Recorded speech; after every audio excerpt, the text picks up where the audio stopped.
Okay, we are going to start this morning with a principle from the Who I Really Am program, and Beth Southwick is going to introduce that to us.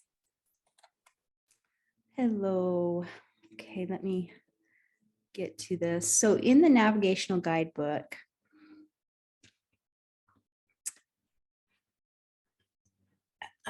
we have a couple of tools here. First of all, I'm going to take you to the first island of humility. And the first character on that island, the island guide, is Hummel the camel. And Hummel obviously is short for humility. So this is the principle. And one of the tools that we use is to take a picture. In the guidebook, you have this example, but you can take any picture, and we have other pictures that you can use, but you answer these three questions. So this is an observation exercise. So what I'd like you to do is look at this picture of Hummel the camel, and with humility in mind as the principle. And for the next 5 minutes, answer those three questions. I see, I wonder, and it teaches me. So I will time us and call you back. Are there any questions on the assignment? So then when we come back, we will have a short discussion, a share on what you answered for these three questions. Really quick, I forgot, for those of you who are just coming in, and I maybe didn't explain this, this discussion today will be on the heart, but we are first starting with a Who I Really Am principle, and then we'll move into that discussion. So I see, I wonder, and it teaches me.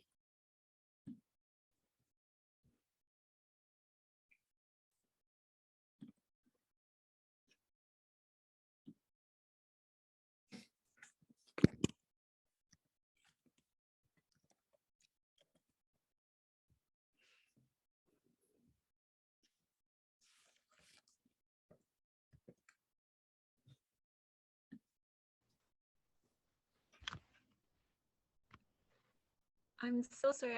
I just look because I got on. I just don't know what we're doing. What are we supposed to be doing? Okay, so one of the tools we use in Wyra, in Who I Really Am, is you take an animal, and the animal represents a principle, and Hummel the camel represents the principle of humility. And so in this exercise, we're just going to answer three questions looking at this picture. So it's just observing. So what do you see in the picture? What does it cause you to wonder? And what does it teach you? And the principle is humility. So thinking about how the camel is teaching you about the principle of humility. So take a few minutes and answer those questions, and then we'll come back and you'll see the richness of the when we discuss, that's when the magic happens. So hopefully it'll explain itself a little better as we practice together.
see.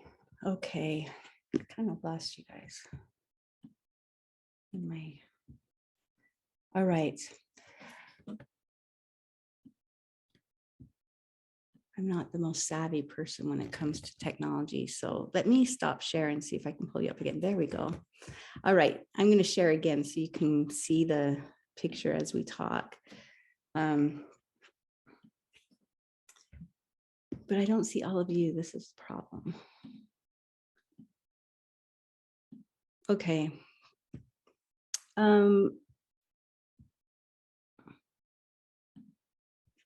Does anybody want to share first your answers to these 3 questions? I'm going to read Cassandra's because that's up, and then, sorry, I can only see 2 people at a time, so just get off mute and say, I'm next. Cassandra said, I see a camel that looks sweet and docile in a hot desert. He looks ready and able to serve. I think of the burdens it is asked to carry on its back, often going long bouts between breaks for water. As a mother, this feels very relatable at times, needing to be ready to serve and for as long as needed. It takes great humility to do that with grace and love. Beautiful. Okay, who's next?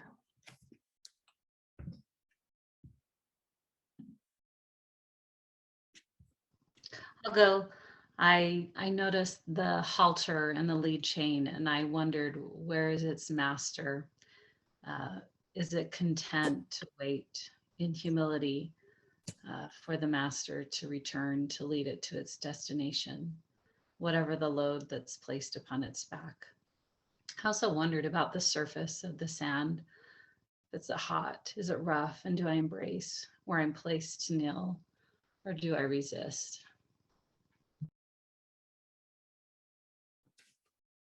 Thank you, Angie. Anyone else? I know oftentimes we think like we look at I know when I looked at the camel, I looked at the load he was carrying. The 2 things that stuck out to my mind were led and loaded. I too noticed the lead chain and thought about how humility prepares us to be led by our Savior, and loaded, not just loaded with a burden, but humility prepares us to be loaded with opportunity, and that the Lord might place upon us, and that humility, just that it prepares us to be led and loaded. Beautiful. Thank you, Angie. I was thinking about how, well, some of the same things that have already been shared here, but just how the creator of the camel, God, just created him perfectly for his environment. The fact that he is able to store water and go long bouts of time just makes him so suited for the environment in which he is placed. And I know the Lord will do that with us as well, that we can adapt to our environments. But I also noticed with the camel kneeling and showing humility to his master and obedience, the camel also is demonstrating the right attitude, just bending his will to others. And that is also how we can thrive in our environments when we have the right attitude and bend our will. And sometimes that's not easy to do, but the Lord always comes back and blesses us so much more than we can imagine when we submit to our environment and our conditions and circumstances, but do so in an attitude of humility. Thank you, Marcy. Beautiful. We have about 1 minute left. Does anyone else want to share?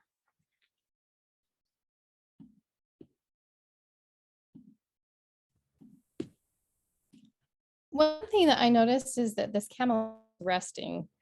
And so, I was just thinking about in our humility and our willingness to be able to carry those burdens, that it is important for us to take care of ourselves and make sure that we rest as we allow this God to, help us to carry those burdens. Beautiful. Beautiful, thank you. Just a side note, when we meet together as a council, we do this every time. We start with the principle and it brings us focus, it brings us unity. And so Angie Craven talked about it in the presentations of Raft, that this is a way that we share our language and grow together. So just encourage you to keep that in mind when you meet in your councils. And there's comments coming in as well in the chat, so go ahead and read those others, and I will turn the time back to you, Angie. Okay, thank you, Beth. Okay, so we will follow that same pattern that Beth just described for these meetings. Start with the who I really am principle, and then move into our topic. And today's topic is that of the heart. And each of these topics, the heart, the might, the mind, and strength, just have layers. And each of our understanding is maybe a little bit different. And this just gives us a chance to share and discuss what we have learned, and hopefully walk away with a greater understanding. So we have invited Melissa George, and she represents the mindful heart.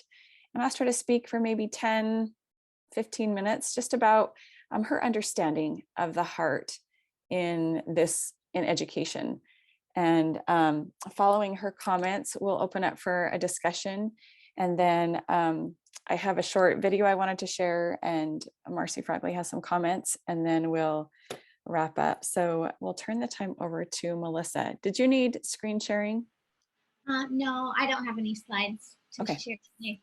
So it's just me. Sorry, everybody. And if you would take a minute to introduce yourself, I didn't For sure. do that. So So my name is Melissa George, and I live in Eagle Mountain, Utah, so just outside of Salt Lake City. And I have 5 kids. I've been married for 21 years, and I had no intention on homeschooling my children when I got married. I kind of fell into it by accident. And I started with a very traditional education model in my home. And we have learned a lot over the past 10 years. I would say my oldest are 16, and then my youngest is 7. And things have changed and adjusted as I have learned more about heart education and more about what I really, really want my children to learn while they're in my home. So a heart education. What is a heart education? And it is basically, you know, what we all know, that there's more to life and there's more to education than just academics, than just the main subjects, reading, writing, math. There's more to it than that. And I really like this quote by Gordon B. Hinckley that says, "There is a need for another education, without which the substance of our secular learning may lead only to our destruction. I refer to the education of the heart, of the conscience, of the character, and of the spirit. These indefinable aspects of our personalities, which determine so certainly what we are and what we do in our relationships with one another." So for me, that is basically what sums up what a heart education is. It is teaching to the conscience, character, and spirit of my children, teaching to their heart. And that, unfortunately, looks different for every kid.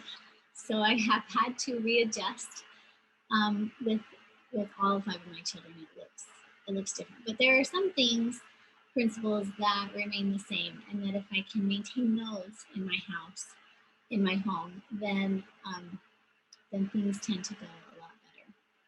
So the goal of a heart education is to help your children develop good, positive relationships with God, with themselves and their family, and with their education. We don't want learning to be a chore or something negative in their life. My goal in my home is to make sure that that it's enjoyable, that not only is it fun, but that it's something that we do together, and it's part of our family fabric. It's part of it's just part of what we do, and we do it together, and that makes it exciting and interesting. Okay, so why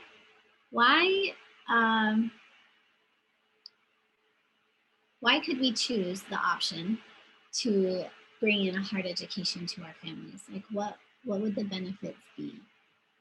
And we know our dear prophet, President Nelson, has told us that our spiritual survival depends on being able to receive revelation and to be able to have that gift of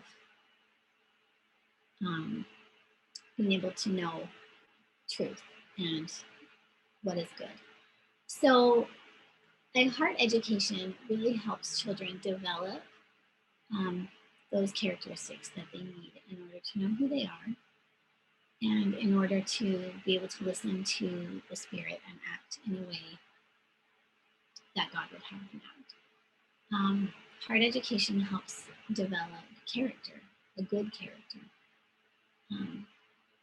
It also prepares individuals for the parts of their life where they will be meeting other people, where they will be communicating, they'll be interacting with others in a way that's not, doesn't follow traditional academic rules, where you don't necessarily get an A for effort if you're still saying something that hurts someone else's feelings.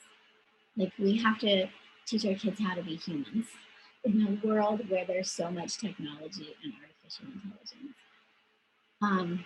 Also, a hard education in our home helps us give our children perspective, which is so important in the world that we live in. That they're able to experience different perspectives from other periods of time and other cultures, and that they are able to see that the people around them, the people that they meet in their life, also may have different perspectives, and we need to try to understand those and really work on being unified. Okay, so how do I bring a heart education into my home? Well, I do it mostly with listening to the Spirit. So each of my kids requires something drastically different in their education. Not only academically, but also emotionally and mentally and physically. We're pretty good around here about bringing in stories and teaching the story and reading a lot of books. And we're also really good at exercising our bodies, moving around. All of my kids do swim team, which I think is really great for coordination, and also it wears them out so they go to bed at night, which helps us keep our relationships really, a lot less stress. But I have recently learned how and why, and kind of what we do at the Mindful Heart is bring in elements that are more difficult for me. We have stories too, but more difficult for me was to bring in art and music and nature. So I have intentionally tried to hang a lot of art in my house, and I change it out all the time. And we're kind of in between artist studies right now. And one of my kids commented yesterday, "Hey Mom, like, where'd all those pictures go? Are you gonna hang up some new pictures?" Because I usually have the wall in front of me just plastered in art prints from a certain time period or by a certain artist. And I leave it up there, and I don't stand there like a teacher and say, okay, this is this and that is that. Sometimes we'll have a little discussion about it, but mostly I catch them looking at it. They get up real close and they look at the details, or they stand back and look at the whole thing. So bringing in art on an intentional level is challenging because there's so much of it. But it's important to have that coming into our home. Also music. And I am not a musician. My calling at church right now is primary music leader. And I am like the worst singer ever. I'm always off tune. I can't ever remember the words. I forget them halfway through. But I just sing my heart out, and the kids sing with me. And that's really what it's all about. It's It's about using your voice to show love for God. And with music in our home, I try to make sure that I'm playing nice music on a regular basis, like on the radio and the speaker. Also, we study composers, and then also we sing. We learn hymns and folk songs, and we sing them. And my favorite part that I've added this year is ukuleles. So I'll get some simple sheet music. I've taught all my kids how to play simple ukulele chords. And for my boys, my younger boys who aren't fans of singing, this is a really, it has been a really good way to bring in them learning to create music. So we listen to it, we learn about it, and then we create music here. Bringing in hard education through stories. I think this is one of the most talked about ways of hard educating. Everything is taught better in a story. Like, there is just no other way to teach. That's how the Savior taught. That's how people learn better. That's how children learn better. It's more sticky. They're better able to make connections to things that really surprise me when I tell my kids a story or when I read to them a story. And I've been practicing my storytelling abilities, and I have a book around here somewhere called How to Tell Stories to Children. And it has the simplest, funnest suggestions on how to just be able to tell your kids a story whenever and however, and how to use that skill to teach them things, like why we don't touch a hot stove. Tell them a story. What's going on with the construction on the road on our way to where we're going. Tell them a story. It takes a little bit more effort, but it makes the principles that we're trying to teach a lot stickier, and they remember them. And then also we can bring in hard education by nature, by being in nature and appreciating nature. So in my house, we have an extensive garden in our small yard, and my kids, the whole neighborhood loves to come out and hang out in my garden. And it's a hot mess, I'm not gonna lie to you. It's a work in progress, it's under construction. But there's enough nooks and crannies and interesting things to look at and fun plants to find that all my boys bring over all the neighborhood kids, and we spend hours back there.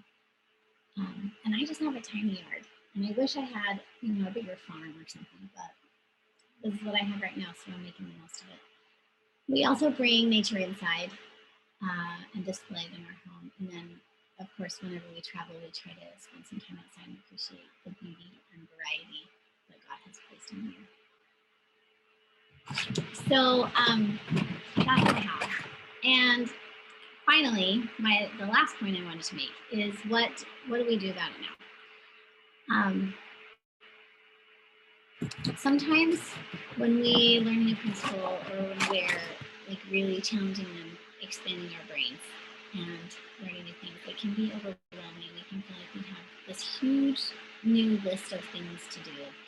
And it's really easy when we get into that space to start being hard on ourselves and feeling like we're not doing anything right, and we're so trained and stuck on a traditional education model that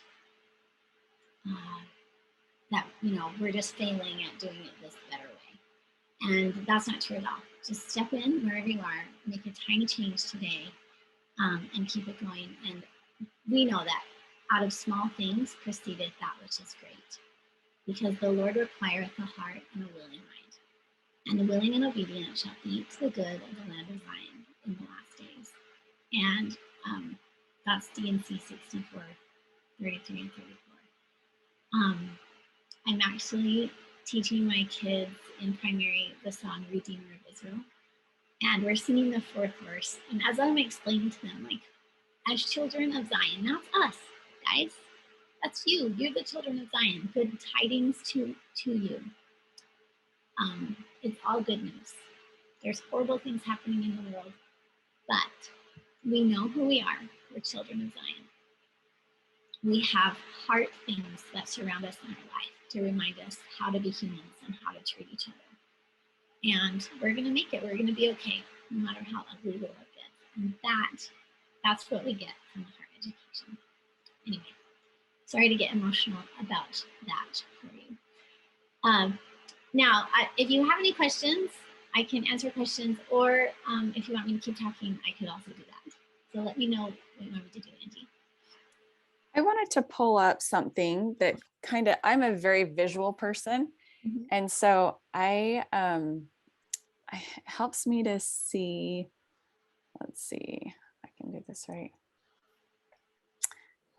Just breaking down what you talked about, how our understanding of the heart is about relationships, and it's relationship with God, relationship with family, and relationship with learning is what you were talking about.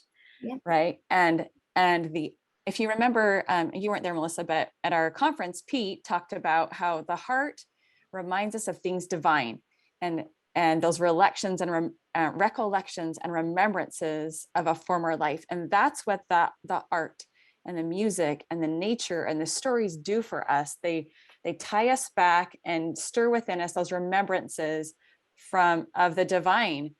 And then we have our relationships with our family. And as we come to understand as mothers our role, then that changes everything that we do in the home. Maybe not everything, but at least it changes our approach and our why we do certain things.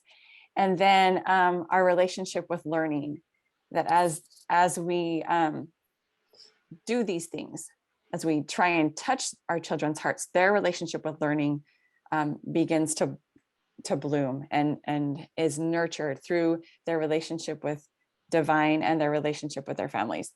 So that, I don't know if that helps you guys to see that kind of broken down in that way, but like I said, I'm kind of a visual person. I like to see, I need to see things kind of systematically like that. But any thoughts or comments, either in the chat or go ahead and unmute with Melissa here.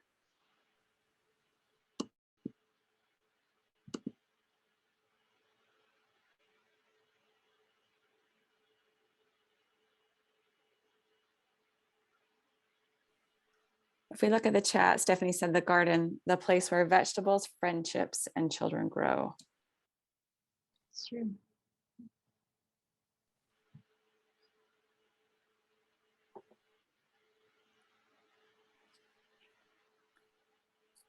Well, I have asked Tammy if she could tee up a video. My speakers on my computer don't work really well, but this ties into what Melissa was talking about. We're gonna watch this video, and as you're watching, I want you to be thinking, what does this video teach us about the heart? How does it relate to the heart in the Heart, Mind, and Strength model? And that's the question we'll discuss after this video.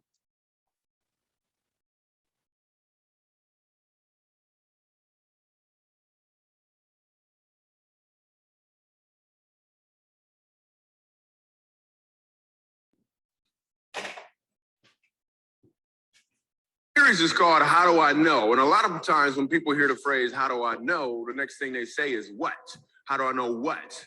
But the key really isn't to know what. The key is to know why. Because when you know your why, you have options on what your what can be. For instance, my why is to inspire people to walk in purpose. My what is stand-up comedy. My what is writing books. My what can be going out with some friends to eat. In fact, another what that has moved me towards my why is a web series that we have out now called Break Time. So every Wednesday at 3 o'clock, you should subscribe to the channel. We do a series called Break Time on YouTube. So 3 o'clock, we drop a new episode. One episode in particular, I'm about to show you a clip to. We're in Winston-Salem. So Break Time, this is how it works. I travel the country, I do stand-up comedy, probably an hour and a half at an event. And in the middle of my show, I'll just sit down and start talking to the audience. And funny just happens. Or I'll meet somebody who's really interesting. So I met this one guy, and he said that he teaches music at a school. I was like, all right, you teach music, can you sing? And then I'm just gonna show you the clip. Check it. So you're a musical director. Yes, Cool. sir. All right, so let me get a couple bars of like Amazing Grace. Can you do the first part of that? Go ahead. Amazing grace, how sweet the sound that saved a wretch like me. Wow. That bro could sing. You know what I'm saying? Now, once you give me the version, is if your uncle just got out of jail, you got shot in the back when you was a kid. I'm just saying, let me see the hood version real quick. If you know what version I'm talking about, just see if that exists. Let me see what you got.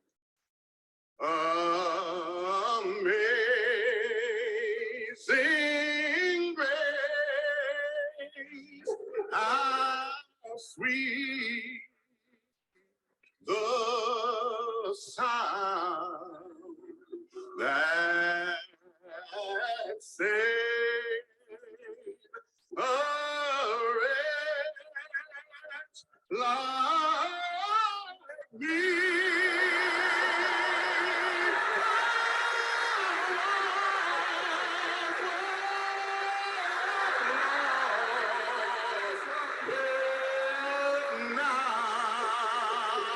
Right now I'm found, was blind, but now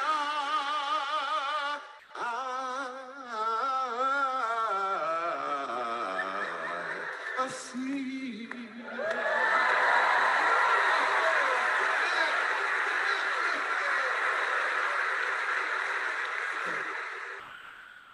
Here's the thing. The first time I asked him to sing, he knew what he was doing. The second time I asked him to sing, he knew why he was doing it. When you know your why, your what has more impact because you're walking in or towards your purpose.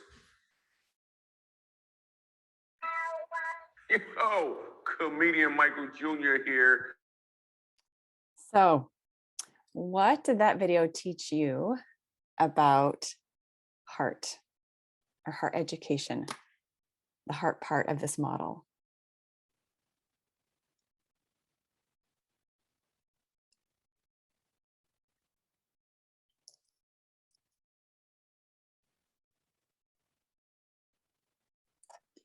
I just love that demonstration. That was so simple and so brilliant and so powerful.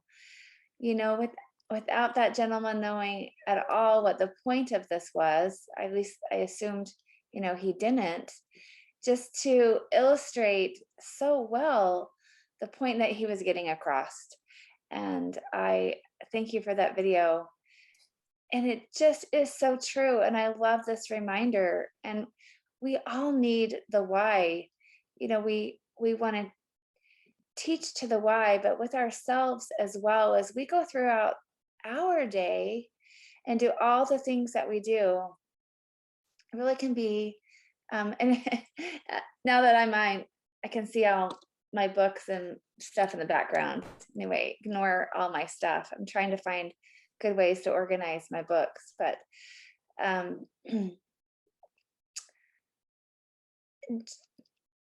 anyway, right now I'm just shifting it from, you know, teaching my children, but just to what that teaches me about the importance of me keeping my why in the forefront of my mind and everything that I do, because it will change my heart. And I need my heart in the right place all the time so that I'm connected to God throughout the day. I don't want to do anything without him beside me. And with my children, I want to love them and have them see that everything really is love in its different forms, you know, teaching them to work hard by helping to stay on them as they need to get their chores done, or reminding them about different things, that it's a form of love. But as they understand why they're doing those chores and why they need to read every day and all those things, it'll certainly help them to have that perspective of And then they can choose it, I think, too. I love how he said, if you know the why, your what has a lot of options. And that is really good because we know we need to have freedom of choice. It's like, okay, I need you to read, even just to practice reading, but you can choose what you want to read. Anyway, that was a great illustration. Thanks, Angie, for that video. Anyone else? What were your thoughts? And maybe it had nothing to do with heart education, but we'll come back to that. Just any thoughts or feelings about what you learned or felt during that? I'll share. This is Cassandra. Sorry, I don't have my video on. I'm out picking raspberries before it gets too hot today. So anyway, I love the why. I feel like that's why we homeschool right now, and why I, try to bring other families into our home, is because I'm not trying to duplicate what everybody in the regular school systems are doing. A lot of times, like, I love conferences like this. I get to hear from all these amazing moms and leaders and such. And sometimes it's really hard because I'm like, oh, I'm not like doing all of those just wonderful, amazing, wholesome things. But I know I do try to connect with my kids on the why we're doing what we're doing. And I try to be very honest and real with them. So like, if I'm having a bad health day or something, like, they know what we're doing and why we're doing it. It doesn't have to be perfect. It doesn't, like, if your heart is in the right place, it can get pretty messy, sort to say, and still be okay and still be a good learning experience. And so for me, the why in what we do is everything for our family, and what I try to keep the main thing. So even when things seem to fall apart, as they always tend to do in some way, in the details of trying to roll out what you're trying to do, if the heart is there, then I feel like you end up being more successful than you think in the end. I agree. Thanks, Cassandra. Anyone else? I'll share.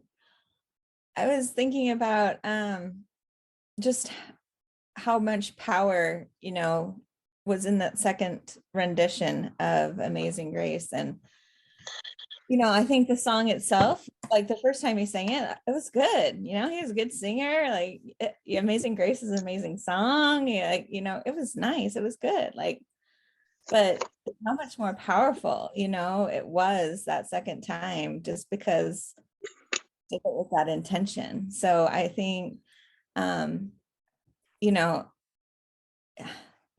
it just reminded me of the good, better, best. Like, the first time it was good, but man, that second time it was really the best. So that's what made me think about. Absolutely. Thank you. Any other thoughts? This is Carrie. I just wanted to say that I love the thought of how knowing your why can give you the what. If we know that that our goal is to educate the heart of our children, then it makes it so that our choices are different. We might choose different books or curriculum, or we might choose a different choice that day rather than what we planned to teach them. And so I just love that knowing that our goal is to educate the heart changes what we choose and to use to educate. Absolutely. Yes. And, as we talk about, so break this down, like I said, there's so many layers, but I see from my own understanding, I've had to break it into two categories. Like, what does this mean for me? And what does this mean for my kids? And when I know my purpose and I know so going back to the God relationship with God, relationship with my family, relationship with learning, when I am connected with God, when I am connected with the family, and when I'm connected with learning, then that helps me to then with my kids, help them with that relationship in all three of those areas. And so I just wanted to share some things that have helped me with those two different things, helped me to understand how I can do it and help me do it with my children.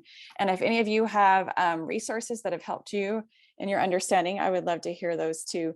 So I'm going to go back to that document that, because it has some of those things. So there are a lot of different places that, with this, starting with the relationship with God, for the art, music, poetry, nature, and literature. I didn't put some of my favorites there, but I will in the Facebook group post a file of some of my favorite resources for those. But relationship with family, these 3 books have really helped me to see my why. First of all, The Parenting Pyramid by Arbinger Institute. If you just Google that, there's an 8-page PDF that is really gives it, again, I said I'm visual. It has a visual breakdown of the relationships within a family and how they interplay with each other and what are the most important, and how they build upon each other. And that's just a really quick, like, if you don't have time to read a whole book, read The Parenting Pyramid by Arbinger Institute. Again, it's like an 8-page PDF for free. Another one is this book, Hold On to Your Kids. Again, it's helping me understand my role, because it's about the relationships and the role as a mother. And so Hold On to Your Kids by Gordon Neufeld. And he explains those relationships and why they're so important. And then the last one for this area is, I have a ton, but these are like my favorites, right? It's Covenant Motherhood by Stephanie Dibb Sorensen. And this book was a game changer for me in my life. It really helped me to see what my role could be, because it compares the role of the mother to the Savior. And it goes through and have any of you read this book before? Raise your hand if you, I just want to see if there's anyone out there who has read it. Okay.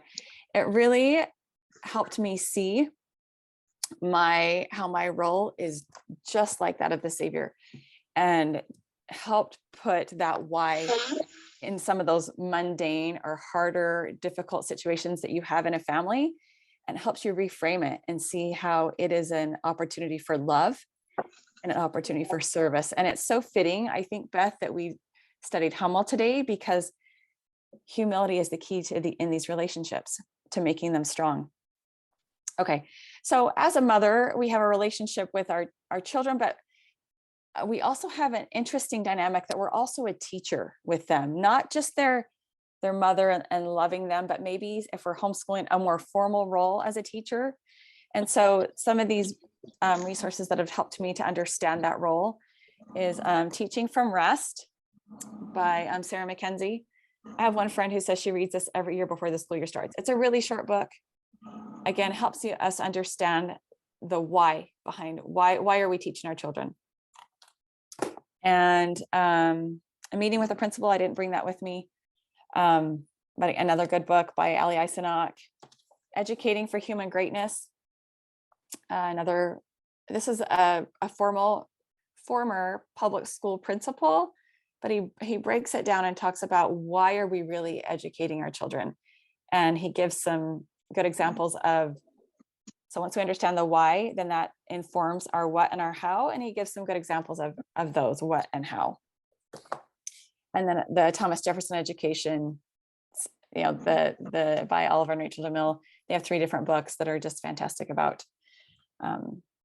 understanding how we can fulfill that role in a family to be a teacher. And then lastly, the relationship with learning. Some resources that have helped me are the Well-Educated Heart, and also what Melissa, who she represents today, is the Mindful Heart. And they've put out some really beautiful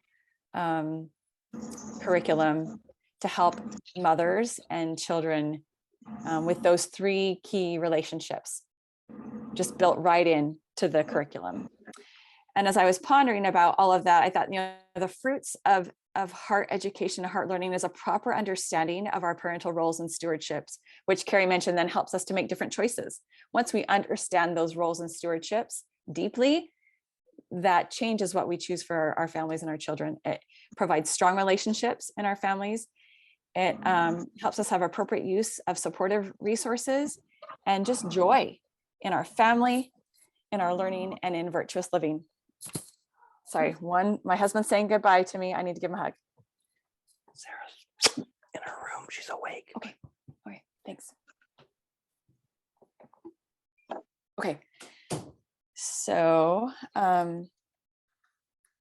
those are just some things that have really helped me to understand my role and then as it relates to my children and my family. Do any of you have any resources or things you've come across that have helped you? And yes, I will put that document in our Facebook page and I'll email that out. Anything you've come across? Melissa, do you have a website that you'd like to share? No, it's just themindfulheart.com.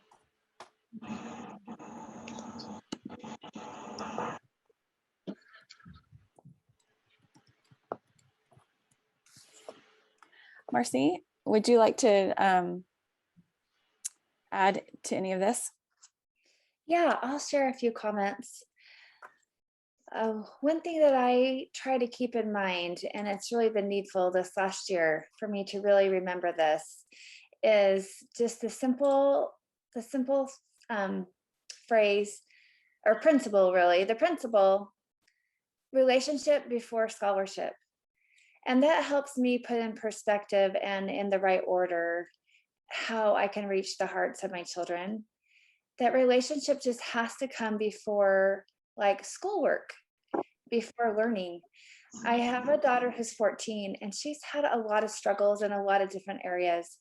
She has struggled in school because she is challenged with dyslexia. And so she does not like to read. And we have needed to find other ways for her to absorb those stories and to feel successful in school without so much focus on simply reading.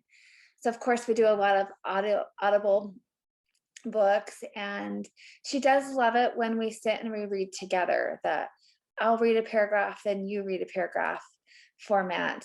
And that's been wonderful because it does help her in her reading skills, but most importantly, it does bring in that connection between her and I. I have to measure that degree of connection between us before I can ask her and push her in her schoolwork. Because if it's not there, then she just is not going to do any schooling. And also me assessing her level of happiness. And when I have found that it is taking a dip, because one of her challenges is also depression and anxiety, a very typical struggle with a lot of our youth, a lot of adults too. But this one's hit her really hard and it's been very debilitating. And so knowing that about her helps me choose wisely the books that we want to listen to together. And, doing so just in prayer and asking the Lord to guide me to those right books for her. So I would just say, know your audience, because when I apply some of these same things with my son, who's 12, it doesn't go the same way. To reach his heart, he needs to be working with his hands. He doesn't want to listen to an audible book, and he does not want to notebook afterwards. He wants to do. He's like, Mom, don't tell me. Let's just do something. And so I need to be creative in the way I let him, tinker with his hands or do a project or find a way that we can do it outside. And also that level of connection between us is super important because he loves quality time. So the more I give of myself to my children, I find that they do settle in, and then their own desires for learning start to take off. So knowing your audience and what reaches their heart. I also run an academy, and so we at school need to find ways that we are trying to reach the hearts of many at once. And it can be more challenging. But all of these different elements of the arts really do work to soften hearts. So we love finding ways to get in music. When the children are coming in the classroom for the day, we always have really beautiful, soothing music. And when there's any downtime of some independent study, or whenever we can, again, put on some good music, they just love it. And it sets such a tone in the classroom that just promotes calmness and brings in joy. They feel peaceful. And getting outside in nature, we try to get outside as much as we can, even though that we are in the classroom, because they need time and green space. But I feel like this is all probably things everybody's familiar with. And so I'll just end my comments with the importance of feeding my own heart. The philosophy behind the well-educated heart, a large portion of that is just the need to fill our own hearts first. And we see that everywhere. The Lord in the scriptures teaches us that we can't share what we don't have within us. We can't give oil, we can't give light to others. It has to be built within ourselves. And then we can share, but only in such a way that can inspire others then to go get their own oil, to go get their own light. Because we can't really give our light away. We can only inspire and influence others because of that light. So taking time each day to feed ourselves is extremely important. Don't let that be forgotten. So yeah, those are my thoughts. Thanks, Marcy. One thing you mentioned was notebooking. And so I would just submit that as an idea for you as we go along this journey of studying heart, might, mind, and strength, to maybe start a notebook where you start journaling and recording your thoughts and understanding about each of these key principles, and seeing what comes forward in your mind and in your heart. I started a couple years ago a kind of a journal here for just motherhood, and any poem or beautiful piece of artwork or a quote from that really resonated with me about motherhood. I just started keeping a record here. And so I would just like to get us kind of in that mode. After this meeting's over sometime today, would you mind going to the Facebook page and posting your favorite quote or picture or poem or story that inspires you about motherhood and helps you to understand and fill your role greater, because it will bless all of us. And I want to add it to my list of gems. I went through it last night and was just reading some of the things that I had recorded earlier. And it's just a great habit for us as we try to learn and really understand what the Lord would have us know about this principle.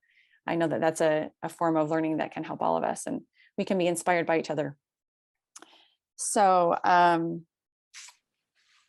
last thing, as we wrap up, if you do have any other comments about the topics we've discussed today, put them in Facebook, and let's continue that discussion today as much as you want.